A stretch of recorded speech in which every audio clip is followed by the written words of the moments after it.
Sky Wave Water and Amusement Park, Kakkadampoyil, Valamthood, Malappuram.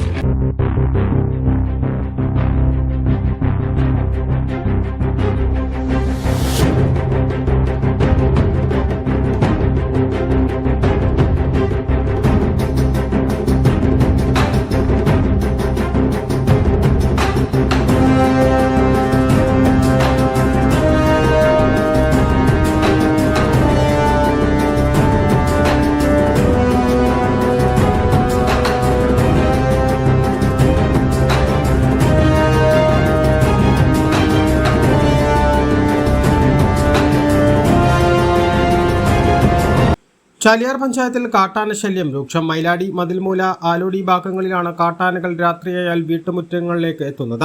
Mailadi school കുന്നിലെ എറിയാടൻ Abdul റഷീദിന്റെ CCTVയിൽ കാട്ടാന എത്തുന്നതിന്റെ ദൃശ്യവും പതിഞ്ഞു. ആക്രമണകാരിയായ ചുള്ളിക്കൊമ്പൻ ഉൾപ്പെടെയാണ് ഈ മേഖലയിലെത്തുന്നത്. കഴിഞ്ഞ 4 ദിവസങ്ങളായി കാട്ടാന ശല്യം അതിരൂക്ഷമാണ്. നേന്ത്രവാഴകൾ, കപ്പകൾ, റബ്ബർ തൈകൾ, കമുകുകൾ, തെങ്ങുകൾ എന്നിവയാണ് ആന നശിപ്പിക്കുന്നത്. നേരം മയങ്ങുന്നതോടെ പൊക്കോട് വനമേഖലയിൽ നിന്നുമാണ് കാട്ടാനകൾ ജനവാസ മേഖലയിലേക്ക് എത്തുന്നത്. Vision, Chaliyar. KTH Jewelry, Silver, Gold and Diamond, KNS Building near Grameen Bank, Agampadam.